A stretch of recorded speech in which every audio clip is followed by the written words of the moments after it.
உள்ளபடியே மாவட்ட ஆட்சியரிடமிருந்து என்ன தலைப்பிலே பேச வேண்டும் என்று கேட்டார்கள். நீங்களே தலைப்பை தேர்வு செய்து கொள்ளுங்கள் என்று சொன்னேன். 2-3 தலைப்பு கொடுக்கப்பட்டது. மண்ணில் நல்ல வண்ணம் வாழலாம் என்ற தலைப்பு நன்றாக இருக்கிறது என்ற காரணத்தினால் அதையே வைத்துக் கொள்ளலாம் என்று சொன்னார்கள். அதை பற்றியே நான் பேச வேண்டும் என்று விரும்புகின்றேன். அருமை பெரியோர்களே, இங்கு நான் பார்க்கின்றேன், இங்கு அமர்ந்திருப்பவர்களை பார்க்கும்போது 50 கடந்தவர்களே அதிகம் பேர் இருக்கிறார்கள், இளைஞர்கள் கொஞ்சம் பேர் இருக்கிறார்கள். இதை ஏன் குறிப்பிடுகின்றேன் என்றால், இள வயதிலேயே வாழ்க்கையிலே அலுப்பு தட்டி எதற்காக வாழ்கிறோம், என்ன வாழ்க்கை இது என்று இருப்பவர்களை நாம் பார்க்கிறோம். அவர்கள் வாழ யோசிப்பவர்கள். வயதான பிறகும் கூட புதிய புதிய ஆர்வங்களை உருவாக்கி கொண்டு ஏதேனும் இந்த சமுதாயத்திற்கும் தனக்கும் குடும்பத்திற்கும் வீட்டிற்கும் நாட்டிற்கும் நல்லது செய்ய வேண்டும் என்ற எண்ணத்தோடு செயல்படுபவர்கள் பலரை பார்க்கின்றோம். அவர்கள் வாழ்வை நேசிப்பவர்கள். அருமை பெரியோர்களே, நேசிப்பவர்களிடமே நெருக்கம் காட்டுகிறது வாழ்க்கை என்பதை முதலிலே அத்துணை பேரும் மனதிலே பதிய வைத்துக் கொள்ள வேண்டும். வாழத் தெரிந்த மனிதனுக்கு வயதாவது என்பதெல்லாம் வெறும் வதந்தியே. ஏதோ வந்து பிறந்து விட்டோம் வாழ்கின்றோம் என்று இல்லாமல், இன்னொரு முறை பிறக்க மாட்டோம் என்று நினைத்து யாரெல்லாம் வாழ்க்கையை வடிவமைத்துக் கொள்கிறார்களோ அவர்கள் அத்துணை பேரும் பெரிய மனிதர்களாகவே இருப்பதை நான் தொடர்ந்து பார்த்து கொண்டே இருக்கின்றேன். இப்போது மண்ணில் நல்ல வண்ணம் வாழலாம் என்று தலைப்புக்குள் போவதற்கு முன்னால் தமிழை பற்றியும் தமிழ் என்னை எங்கெல்லாம் எடுத்துச் செல்கின்றது என்பதை பற்றியும் நண்பர் சரவணன் அவர்கள் குறிப்பிட்டார். ஒரு தமிழறிந்த தமிழக அரசு நடத்துகின்ற விழாவிலே இந்த தமிழ் மொழியை பற்றி ஓரிரு நிமிடம் பேசிவிட்டு என்னுடைய உரைக்குள் செல்ல வேண்டும் என்று நினைக்கின்றேன். அருமை பெரியோர்களே, தமிழ் என்பது வெறும் மொழி அல்ல, அது நம்முடைய வாழ்வின் வழி. ஒரு மொழி அழிந்தால் ஒரு இனம் அழிந்துவிடும். நம்முடைய முகவரியே தமிழ்தான். அது வெளிநாட்டில் போய் இருப்பவர்களுக்குத்தான் தெரியும் நம்முடைய முகவரி தமிழ்தான் என்று. நமக்கு தெரியாது. The true value of anything can be realized only in 2 occasions, before getting it and after losing it. இருக்கும்போது அதனுடைய அருமை நமக்கு தெரியறதில்லை. இந்த தமிழை நாம் தாய்மொழி என்ற காரணத்தினால் மட்டும் கொண்டாடுகிறோம் என்று தயவு செய்து நினைத்து விடாதீர்கள். உலகத்திலே 7913 மொழிகள் இருக்கின்றன. நிறைய தமிழ் புலவர்களை பார்க்கின்றேன், அதனால் இதனை குறிப்பிடுகின்றேன். இது இளைய தலைமுறைக்கு மடைமாற்றம் செய்யப்பட வேண்டும். இந்த 7913 மொழியில் 150 மொழிகளுக்கு மட்டும்தான் எழுத்து உருவம், எழுத்து வடிவம் இருக்கிறது. இந்த எழுத்து வடிவம் இருக்கின்ற மொழிகளிலே 2000 ஆண்டுகளுக்கு மூத்த மொழி, இலக்கியம் இருக்க வேண்டும், இலக்கணம் இருக்க வேண்டும், எழுத்து வடிவம் இருக்க வேண்டும், பேச்சு இருக்க வேண்டும். இப்படியாக தேர்வு செய்கிறார்கள். அதிலே கிளாசிக்கல் லாங்குவேஜ் என்று 7 மொழிகளுக்கு மட்டும் செம்மொழி அந்தஸ்து கொடுக்கப்பட்டிருக்கிறது. உங்கள் அத்தனை பேருக்கும் தெரியும். இதில் ஏன் நாம் தமிழை கொண்டாட வேண்டும்? தமிழன் என்று சொல்லடா, தலை நிமிர்ந்து நெல்லடா என்றெல்லாம் வார்த்தை விளையாட்டு அல்ல. எதற்காக இந்த தமிழை நாம் கொண்டாட வேண்டும்? எல்லா மொழிகளையும் விட நம்முடைய மொழி. பிள்ளைகளுக்கு சொல்லித்தாருங்கள். லத்தீன், கிரேக்கம், சைனம், ஹீப்ரோ, சமஸ்கிருதம், போர்த்துகீஸ், தமிழ் 7 மொழிகள் செம்மொழி அந்தஸ்து பெற்றவை. இதிலே 4 மொழிகள் லத்தீன், கிரேக்கம், ஹீப்ரோ, சைனம், போர்த்துகீஸ், இந்த 5 மொழிகளும் பேச்சு வழக்கில் இல்லை. எழுத்து இருக்கிறது, இலக்கணம் இருக்கிறது, இலக்கியம் இருக்கிறது, 2000 ஆண்டுகள் மூத்த மொழி. ஆனால் பேச்சு வழக்கில் இல்லை. இப்போ சமஸ்கிருதம் தேவ பாஷையாகிவிட்டது. நிறைமொழி மாந்தர் ஆணையில் கிளந்த மறைமொழிதானே மந்திரம் என்பார் தொல்காப்பியர். அது மந்திரமாக போய்விட்டது. சாமியோடு பேசுறதுக்கு தான் அது உபயோகப்படுத்த ஒழிய மனிதர்களுக்கு மனிதர் பேசிக்கொள்வது இல்லை. 2 மொழிகள் மட்டுமே பேச்சு வழக்கிலும் இருக்கிறது. அது தமிழும் சைனமும். சீனர்கள் 2500 ஆண்டுகளுக்கு மூத்த மொழி எங்கள் மொழி என்று சொல்லிக் கொண்டிருந்தார்கள்.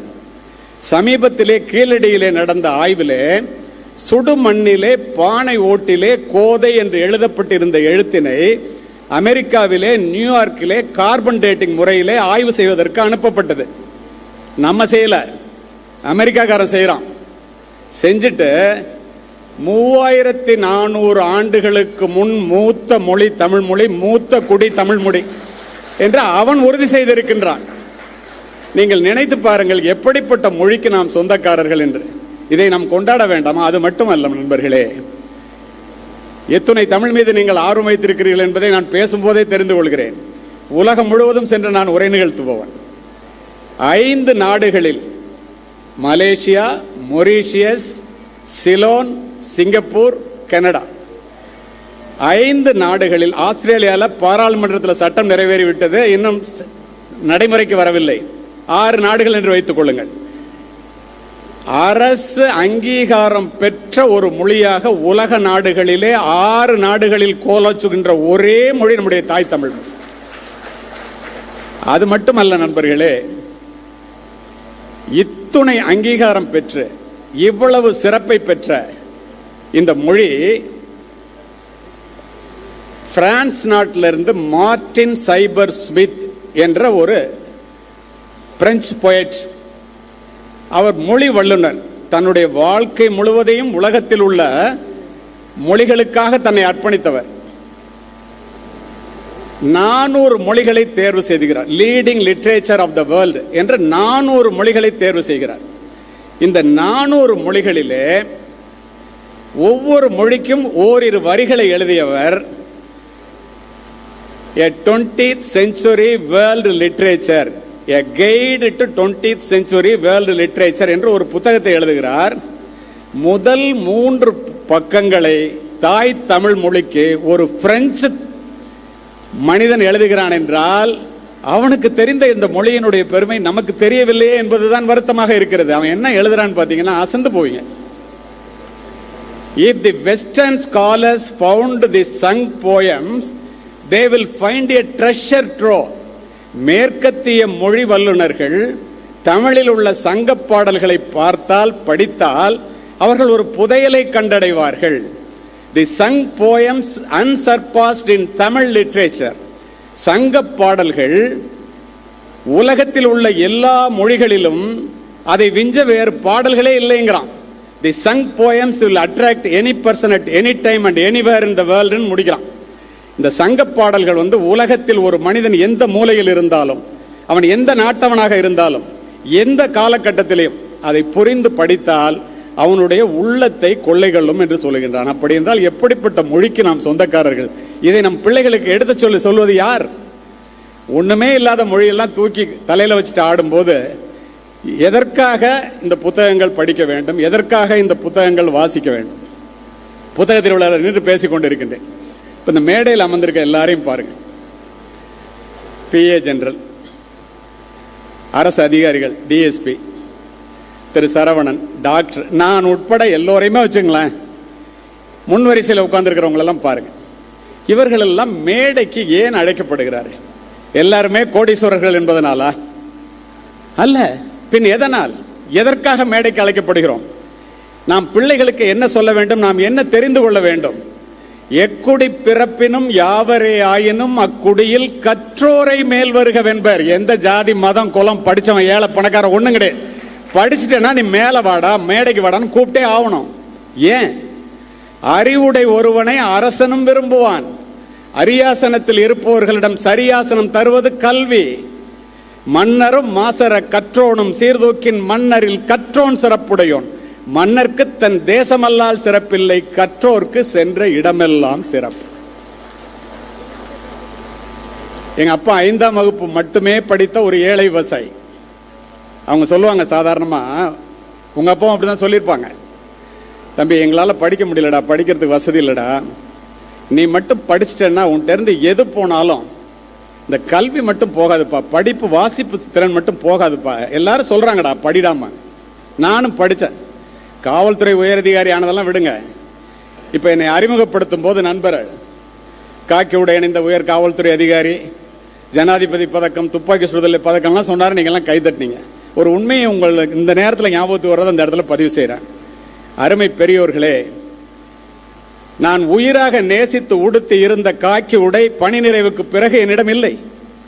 நான் வாங்கிய பதக்கங்கள் ஜனாதிபதி பதக்கம் உட்பட என்னுடைய மார்பகத்தை அலங்கரிக்கவில்லை. ஆனால் என் தந்தை சொன்னதைப் போல நான் படித்த கல்வி மட்டும் என்னிடத்திலேயே இருக்கின்ற காரணத்தினால் உலகம் முழுவதும் சென்று உரை நிகழ்த்துகின்றேன். இந்த உங்கள் முன் நிற்கின்றேன். இப்போ இந்த தமிழ் எங்கெல்லாம் எடுத்துட்டு போச்சுன்னு சரவணன் சார் சொன்னார். அவர் சொன்னதுனாலே இப்போ 2 நிமிஷம் இதை பேசுகிற மாதிரி ஆயிடுச்சு. இதை ஏன் சொல்கிறேன்னா, நான் காக்கி உடை அணிந்த காவல்துறை அதிகாரியாக இருக்கும்போது தமிழகத்தில் எனக்கு தெரியும். ஏன்னா நிறைய என்கவுண்டர்லாம் பண்ணதுனால ஆக்சிலேட்டர் ப்ரமோஷன் பெற்ற ஒரு சில பேரில் நான் ஒருத்தங்கிறதுனால உங்களுக்கு தெரியும். ஷூட்டிங் காம்படிஷனில் ஆல் இண்டியாவில் போனதுனால அகில இந்திய அளவில் காவல்துறையினருக்கு மட்டும் எனக்கு தெரியும். ஆனால் இந்த தமிழ் மொழி இங்கு அங்கு எனாதபடி இந்த உலகத்தில் 25 நாடுகளில் 41 கூட்டங்களுக்கு மேல் நான் பேசிவிட்டேன். அத்துணைக்கும் காரணம் தாய் தமிழே.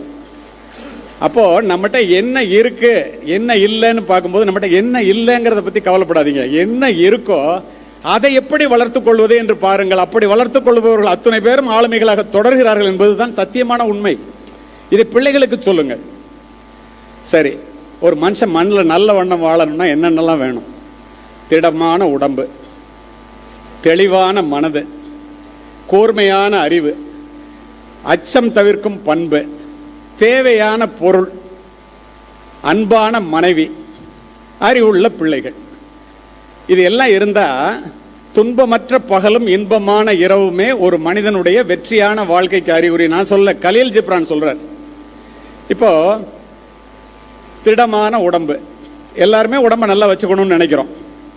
இப்போ சரவணன் சார் சொல்லும்போது சொன்னார், நான் அவரை சொன்னதையும் அவர் என்ன சொல்லதையும் மற்றவர்கள் ஒவ்வொருவரையும் சொன்னதையும் நம்ம சொல்லிக்கிறோம். ஏன்? அருமை பெரியோர்களே, வாழ்வினுடைய முதலாவது செல்வமும் முதன்மையான செல்வமும் உடல் நலமே.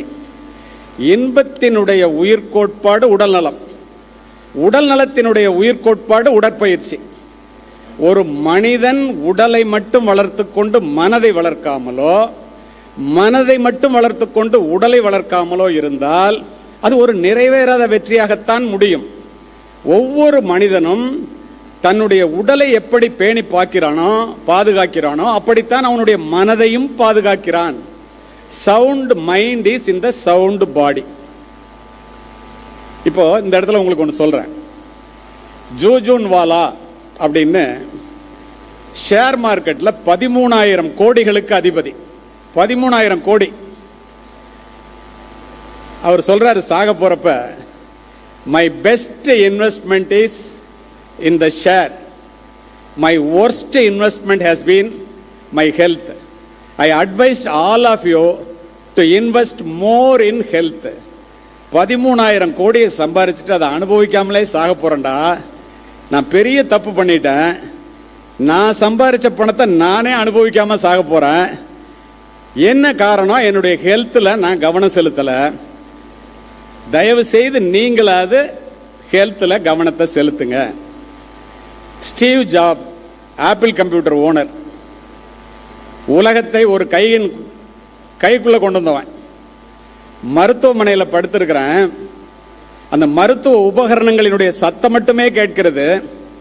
இந்த உலகத்தை நான் புரட்டி போட்டேன்.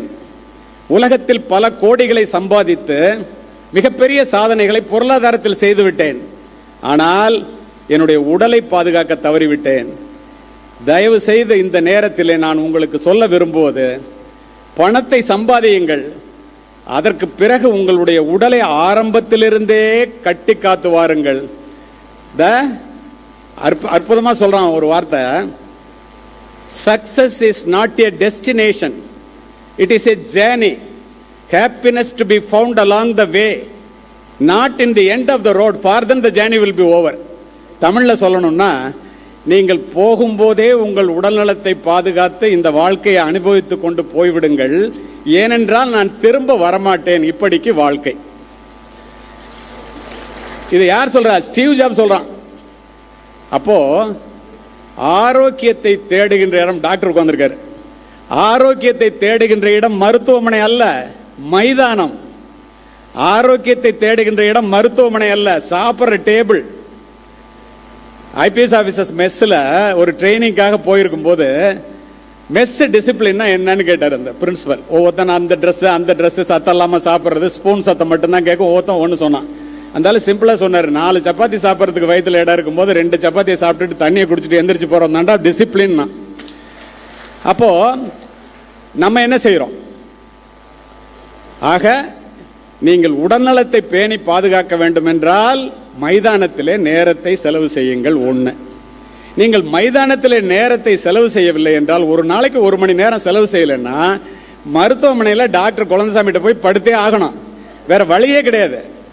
இது எழுதாத சட்டம். நீங்க ஆரோக்கியத்தை செலவு பண்ணி செல்வத்தை தேடுவதற்காக நாம் போகின்றோம். ஒரு 60 வயதில் கடக்கும் போது தான் தெரிகிறது நாம் உண்மையான செல்வம் என்பதே நாம் இழந்த ஆரோக்கியம் தான் என்று. யோசிச்சு பாருங்க, உண்மையா இல்லைன்னு. அப்போ எவ்வளவு பணத்தை நீங்கள் சேமித்தாலும் வாழ்த்துக்கள், அதை அனுபவிக்கிறதுக்கு நாம் இருக்கணும்னா நம்மளுடைய உடல் நலத்தை நாம் பேணி பாதுகாத்தே ஆக வேண்டும். ஒரு வாரத்திற்கு 168 மணி நேரங்க. 1 மணி நேரத்தை உடலுக்காக நீங்கள் செலவு செய்தால் ஒரு நாளைக்கு 7 மணி நேரம் குறையும். 168 மணி நேரத்தில் 7 மணி நேரம் போச்சுன்னா 161 மணி நேரம் உங்களுக்கு சாசுவதம். இல்லை நான் ரொம்ப பிஸி, என்னை பற்றி உனக்கு தெரியாது, நான் எவ்வளோ பிஸியாக இருக்கேன்னு அப்படின்னு சொன்னீங்கன்னா, நாமக்கல்ல இருந்து சென்னைக்கு நான் ரொம்ப அவசரமாக போகிறேன், ரொம்ப பிஸி, பெட்ரோல் போட கூட நேரம் இல்லை அப்படின்ட்டு போனீங்கன்னா எப்படி? கள்ளக்குறிச்சியிலேயே உங்கள் பஸ்ஸு காரு எது போனாலும் நின்று போகுமோ அது மாதிரி நம்முடைய வாழ்க்கை பாதியிலே நின்று போய்விடும். இதை புரிந்து கொள்ள வேண்டியது நாம் தான். உடல் நலம் என்பது இத்துணை முக்கியம் என்பதற்கு நம்முடைய முன்னோர்கள் சொன்னதையெல்லாம் கேட்டால் வியந்து போவீர்கள். உடம்பால் அழியின் உயிரால் அழிவர், திடம்பட மெய்ஞானம் சேரவும் மாட்டார், உடம்பை வளர்க்கும் உபாயம் அறிந்தேன், உடம்பை வளர்த்தேன் உயிர் வளர்த்தேனே.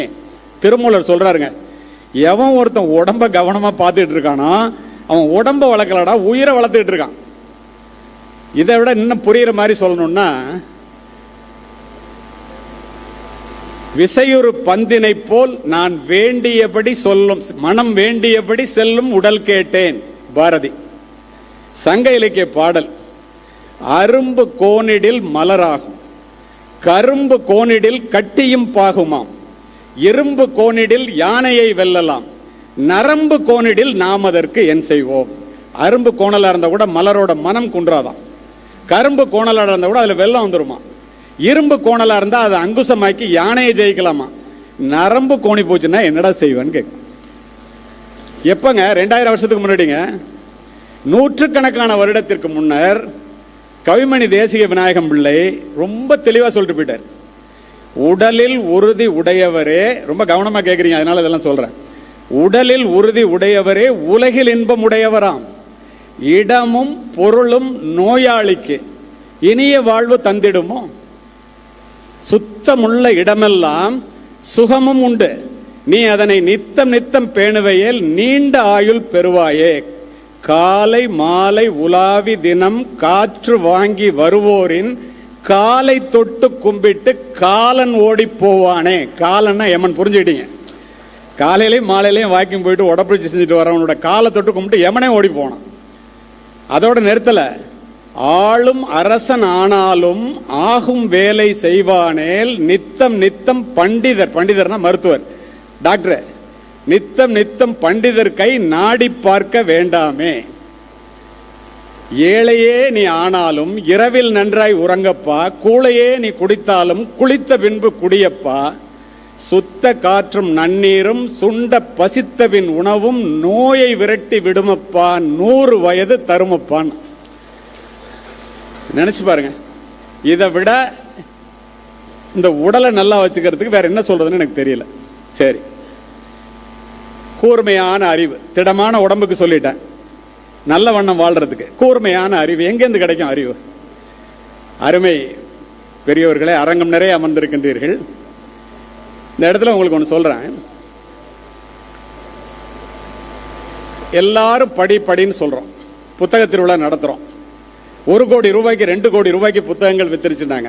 சென்னை புத்தக திருவிழாவில் பேசும்போது நான் சொன்னேன், அங்கே இருந்தவர் சொன்னார் இன்னைக்கு இத்தனை கோடிக்கு புத்தகம் வித்துருக்குன்னு. நான் ஆரம்பிக்கும் போதே சொன்னேன், மகிழ்ச்சி, வாங்கப்பட்ட புத்தகங்கள் வாசிக்கப்பட வேண்டும்னு. வாங்கி வாங்கி கொண்டு போய் வச்சுக்கிட்டு நான் இத்தனை புத்தகம் வச்சுருக்கேன் அப்படின்னு சொல்கிறதுல எந்த பெருமையும் கிடையாது. அப்போது ஏன் படிக்கணும், எதற்காக படிக்க வேண்டும்? ரஷ்ய புரட்சிக்கு பிறகு செஞ்சதுக்கத்திலே நின்று லெனின் உரையாற்றி கொண்டிருந்தான். இது போன்று கூடியிருக்கின்ற அறிவார்ந்த மக்களை பார்த்து லெனின் என்ற அறைகூவல் விடுத்தான். இந்த ரஷ்யாவை அமெரிக்காவை விட மாபெரும் வல்லரசாக மாற்றி காட்ட என்னால் முடியும். அதற்கு இங்கு அமர்ந்திருப்பவர்களுக்கு 3 கடமை. நான் உங்களை சிரிக்க வைப்பதற்காக அழைக்கப்பட்டவன் அல்ல, சிந்திக்க வைப்பதற்காக அழைக்கப்பட்டவன். 3 கடமைனா. ஒரு பெரியவர் எழுந்து கேட்டார், முதியவர்களுக்கு முதல் கடமை என்ன? படியுங்கள்னா. ஒரு பெண் எழுந்து பெண்களுக்கு 2வது கடமை படியுங்கள்னா. ஒரு இளைஞர் எழுந்து இளைஞர்களுக்கு 3வது கடமை படியுங்கள்னா. ஏன் அன்று லெனின் ரஷ்யாவை அமெரிக்காவை விட மிகப்பெரிய வல்லரசாக இன்னைக்கு மாறி நிற்குது. அதனால இதை சொல்றேன். இன்னைக்கு அமெரிக்கா ரஷ்யாவை பார்த்து பயப்படுது, எந்த நாட்டை பார்த்தும் அவன் கவலைப்படுவதில்லை. அதுக்கு என்ன காரணம் தெரியுமா? அருமை நண்பர்களே, லெனின் அன்று அறைகோல் விடுத்ததற்கு காரணம், யாரெல்லாம் இன்று புத்தகங்களை நோக்கி தலை குனிகிறீர்களோ அவர்கள் அத்துணை பேரும் நாளை இந்த உலகிற்கு முன்னால் தலை நிமிரலாம் என்ற ஒற்றை காரணம்தான். யோசித்து பாருங்க. அத்தனை பேர் படித்தவங்களா இருக்கணும். என்னரும் தமிழ்நாட்டின் கண் எல்லோரும் கல்வி கற்று பன்னரும் கலைஞானத்தால் பராக்கிரமத்தால் உன்னத இமயமலை போல் ஓங்கிடும் கீர்த்தி பெற்று இன்புற்றார் என மற்றோர் இயம்பிட கேட்டிடல் என்னாலோ. உலகமே பார்த்து தமிழ்நாட்டில் உள்ளவன்லாம் மிகப்பெரிய அறிவாளி அப்படின்னு சொல்ற நாள் என்னாலோ அந்த நாள் தாண்டா பொன்னாள் சொன்னது பாரதி. பாரதிதாசன் இன்னொருபடி மேலே போய் மிக அற்புதமாக பதிவு செய்தார். எல்லா நலமும் ஈந்திடும் கல்வி, இல்லா வீடு இருண்ட வீடுங்க, படிப்பிலார் நிறைந்த குடித்தனம், நரம்பில் துடிப்பிலார் நிறைந்த சுடுகாடுங்க, அறிவே கல்வியாம், அறிவிலா குடும்பம் நெறி காணாமல் நின்றபடி விழும். ஊரில் பார்த்துருப்பீங்க, வாழ்ந்து கட்டவன் வீடும்பாங்க. அப்பம் பணக்காரனாக இருப்பான், அப்பாட்ட பணம் இருக்குன்னு புள்ள படிக்க மாட்டான். இத்தனைக்கும் நம்ம ஊரில் இருக்கிறவங்களாம் பணக்காரன் கிடையாது. டாடா பிர்லா அம்பானி அதானே அவனே பிள்ளைங்களை படிக்க வைக்கிறான். பணம் இருக்குன்னு நினச்சிட்டு புள்ள படிக்க மாட்டான். அடுத்த தலைமுறையில் நின்றபடி நெறி காணாமல் விழும். ஏழை குடும்பமாக இருக்கும், புள்ள படிச்சிருப்பான், ஆலமரத்தை போல விழுது விட்டு வளரும். இப்போ சரவணன் அவர்கள் சொல்லும் போது இத்தனை வீட்டிலே ஒளியேற்றி இத்தனை மருத்துவர்களை உருவாக்குகிறீர்கள் என்று நான் ஆரம்பத்தில் சொன்னேன். உண்மையிலேயே what we have done for ourselves will die with us, what we have done for others will remain and it is immortal. மற்றவர்களுக்காக அவர் செய்வது இந்த உலகத்திலே யார் செய்தாலும் அது நிலைத்து நிற்கும், அதில் எந்த விதமான மாற்றமும் இல்லை. கண்ணதாசன் அழகாக சொல்லுவார், மானுட இனத்தை ஆட்டி வைப்பேன், அவர் மாண்டு விட்டால் அதை பாடி வைப்பேன், நான் நிரந்தரமானவன் அழிவதில்லை, எந்த நிலையிலும் எனக்கு மரணம் இல்லைன்னா. இன்னைக்கு பேசுகிறோம்ல, மற்றவர்களுக்கு செஞ்சது தானே. ஏன் அப்படி சொல்கிறேன்னா, இந்த உலகம் எடுத்து சென்றவர்களை நினைவில் கொள்வதில்லை நண்பர்களே, கொடுத்து சென்றவர்களையே நினைவில் கொள்கிறது. அதுதான் நம்ம தெரிஞ்சுக்க வேண்டிய மிக முக்கியமான ஒன்று. சரி, இந்த கல்வி என்ன தரும்? அறம் பொருள் இன்பம் வீடும் பயக்கும் புறங்கடை நல்லிசையும் நாட்டும் உறும் கவலொன்று உற்றுளையும் கை கொடுக்கும் கல்வியில் ஊங்கில்லை சிற்றுயிர்க்கு உற்ற துணை.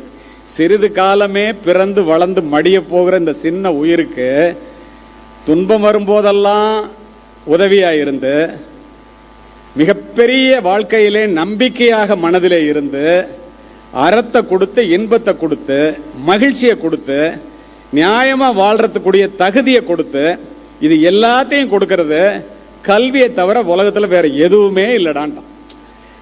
இதை விட என்ன நல்லா சொல்லுவோன்னா, எப்பிறப்பாயினும் ஏமாப்பு ஒருவருக்கு மக்கட்பிறப்பில் பெரிதல்ல, அப்பிறப்பில் கற்றலும் கற்றவை கேட்டலும் கேட்டதன்க நிற்றலும் கூட பெரியன்ட்டான். எல்லா பிறவிலையும் பெரிய பிறவி மனித பிறவிடா. நீ மனிதனா பிறந்தா பத்தாது, படிக்கணும், படித்தா பத்தாது, அதை புரிஞ்சுக்கணும், புரிஞ்சுக்கிட்டா பத்தாது, அதன்படி நடக்கணும். நீங்கள் நினச்சி பாருங்க, அவையஞ்சி மெய்விதிர்ப்பார் கல்வியும் கல்லார் அவையஞ்சா ஆகுல சொல்லும் நவையஞ்சி ஈத்துண்ணார் செல்வமும் நல்கூர்ந்தார் நலமும் பூத்தலின் பூவாமை நன்று. என்ன அர்த்தம் தெரியுமா? இப்போ சொன்னார்ல, எங்களெல்லாம் பார்த்துட்டு சோழல் வல்லன் சோர்வில்லன் அஞ்சானவனை இகழ்வல்லல் யாருக்கு மரியாதை, எங்களுக்கு மட்டும் இல்லை. நான் என்ன சொல்கிறேன், நல்லா படிச்சிருப்பானா, ஸ்டேஜில் வந்து கருத்தரங்குகளையும் வகுப்பறைகளையும் கூட்டங்களையும் பார்த்தா கையெல்லாம் நடுக்குமா, தொண்டை அடைக்குமா. அது பிரயோஜனம் இல்லையா அந்த கல்வி?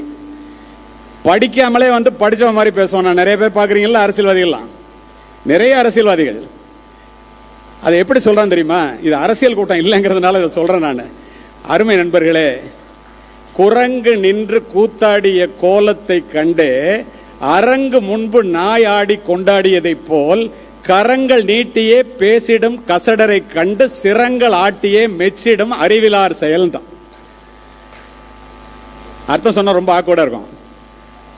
இதை ஏன் சொல்றேன்னா, நல்ல பேசுபவர்கள் இருக்கிறார்கள் அல்லது இருந்தார்கள். எல்லோரும் இப்போது அப்படி இருக்கிறார்களா? படித்து விட்டு வந்து கற்றோர் அறிவுரையை இத்தனை பேர் அமைதியா குண்டூசி விழுந்தா கூட கேட்குமே, ஏன் கேட்குறீங்க? கற்றோர் அறிவுரையை காதார கேளுங்கள் உச்சிடும் நெஞ்சினில் உயர்வுன்னா. அப்போ இந்த கல்வி எப்படியெல்லாம் செய்கிறது என்று பாருங்கள். இந்த இடத்துல என்னுடைய வாழ்க்கையில் இருந்த ஒரு உதாரணத்தை சொல்கிறேன்.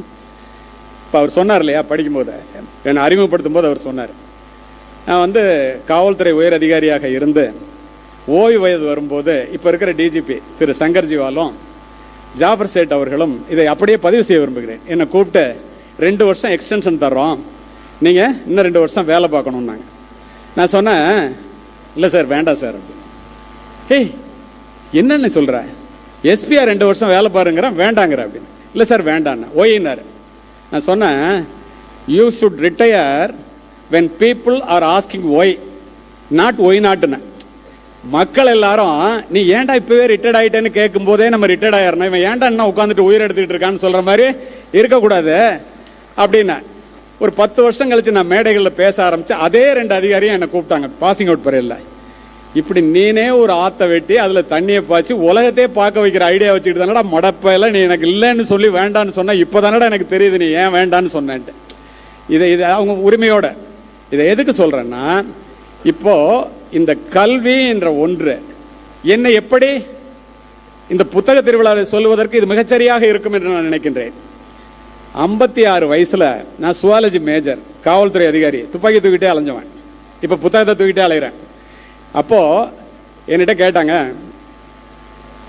நீ ஒரு காவல்துறை அதிகாரி, நம்ம வந்து இந்த சமுதாயம் நமக்கு நிறைய கொடுத்துருக்கிறது, இந்த சமுதாயத்திற்கு எதைன்னு கொடுக்க வேண்டாம், இந்த எக்ஸசைஸ் எல்லாம் பண்ணி உடம்பு கொஞ்சம் நல்லா வச்சுருந்ததுனால இன்னும் ஒரு 20-25 வருஷம் வாழ்ந்தாகணுமேடா, என்ன பண்ணுறது?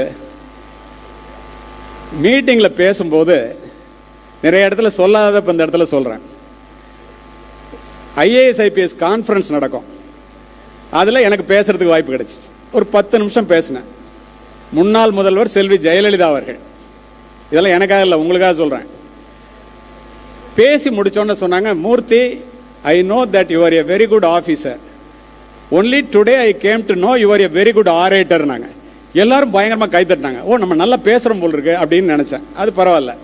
4 வருஷம் ஆச்சு, ஆட்சி மாறி போச்சு. நான் திருச்சி எஸ்பி, சவுண்டையான்னு கலெக்டர் இருந்தார்.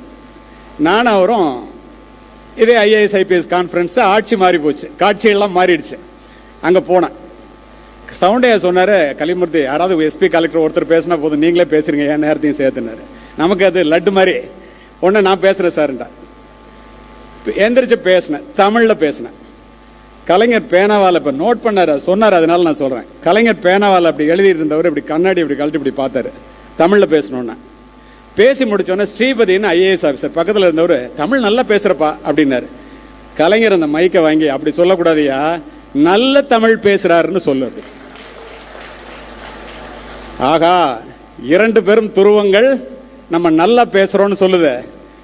அப்போ நம்ம நல்லா தான் பேசுகிறோம் போல் இருக்கு அப்படின்னு பேச ஆரம்பித்தா, இப்போது Harvard University America, Toronto University Canada, SOAS University லண்டன்லலாம் தமிழ் சேர் அமையறதுக்காக நிதி சேர்ப்பு கூட்டத்திற்காக மிக முக்கியமான ஆளுமைகளை கூப்பிடுவாங்க. நான் போய் பேசினேன். நான் அவங்கள்ட்ட கேட்டேன், சார் இது உள்ளே வந்து தமிழை பற்றி உலகத்துக்கு சொல்கிற மாதிரி சொல்லணுன்னா நான் என்ன செய்யணுன்னு. அதுக்கெல்லாம் பிஹெச்டின்னு ஒன்று டாக்டர் பட்டம் இருந்தால் தான் நீ அப்ளிகேஷனே போட முடியும், இல்லைன்னா உள்ளே விட மாட்டான்ட்டான். அங்கேருந்து வந்தேன், தமிழ் யூனிவர்சிட்டியில் போய் தமிழில் பிஹெச்டி முடிக்கணும்னு எல்லாரும் இப்படி பார்த்தான். அப்போ என் வயசு 60. 3 வருஷம் ரெகுலரில் படிக்கிறேன், தினம் மீட்டிங் வேறு. இது இளைஞர்களுக்கு சொல்ல வேண்டும் என்பதற்காக சொல்லுகிறேன். 3 வருஷம் பிடிச்சேன். சரவணன் சார் முடிச்சிருக்காரு. இப்போ D++ வாங்கி தமிழ் யூனிவர்சிட்டியில் தமிழ் மொழியில் பிஹெச்டி முடித்து கவர்னர்கிட்ட பிஹெச்டி வாங்கினேன். இதில் என்ன வேடிக்கைன்னா, இந்த புத்தக திருவிழாவில் ஏன் இதை நான் சொல்கிறேன்னா, இதெல்லாம் பெருசு இல்லை. நம்ம பிஹெச்டி வாங்கிட்டோம் எல்லாரும் கூப்பிட்றான்னு போனால் பெரிய பெரிய பல்கலைக்கழகங்கள் கல்லூரிக்கு போனால் நம்மளை விட அங்கே ஏகப்பட்ட பிஹெச்டி ஏற்கனவே இருக்கு. என்னடா இது, நம்ம பிஹெச்டி வாங்கினா பெருசாக ஜெயிச்சிடலான்னு சொன்னாங்க, ஆனால் இப்போ இப்படி தெரியலையே, நம்மளை விட நிறைய பிஹெச்டி இங்கே இருக்கேன்னு பார்த்தா அப்போ தான் தெரிஞ்சிச்சு. நிறைய பட்டங்களை பெற்று தன்னுடைய பெயரை அலங்கரிப்பவர்களை விட நல்ல புத்தகங்களை படித்து தன்னுடைய மனதை அலங்கரிப்பவர்கள் சொல்வதையே இந்த சமுதாயம் கேட்கிறது. அதெல்லாம் ஒரு அப்ளிகேஷன் தான். நீட்டில் மார்க் வாங்குறதுக்கு சரவணன் சார் ஏற்பாடு பண்ணாருன்னா டாக்டரை போகிறதுக்கு தான், உள்ள நுழையிறதுக்கு தான். அதுக்கப்புறம் அது பயன்படாது. புத்தகங்களோடு உண்டு உறங்கி 3 ஆண்டுகள் உயிர்த்தெழுந்து உலகம் முழுவதும் பேசுவது அல்ல நண்பர்களே, கோடிக்கணக்கான மில்லியன்ஸ் ஆஃப் மனிதர்கள் ஃபாலோ பண்ணுற மாதிரியும் இன்றைக்கு தொடர்ந்து தமிழகத்திலே அதிகமாக கூட்டங்களுக்கு, பள்ளிகளுக்கு, கல்லூரிகளுக்கு, பல்கலைக்கழகங்களுக்கு அழைக்கப்படுபவனமாக நான் மாறி இருக்கிறேன் என்றால் அத்துணைக்கும் காரணம் புத்தகங்கள். இது சத்தியம்.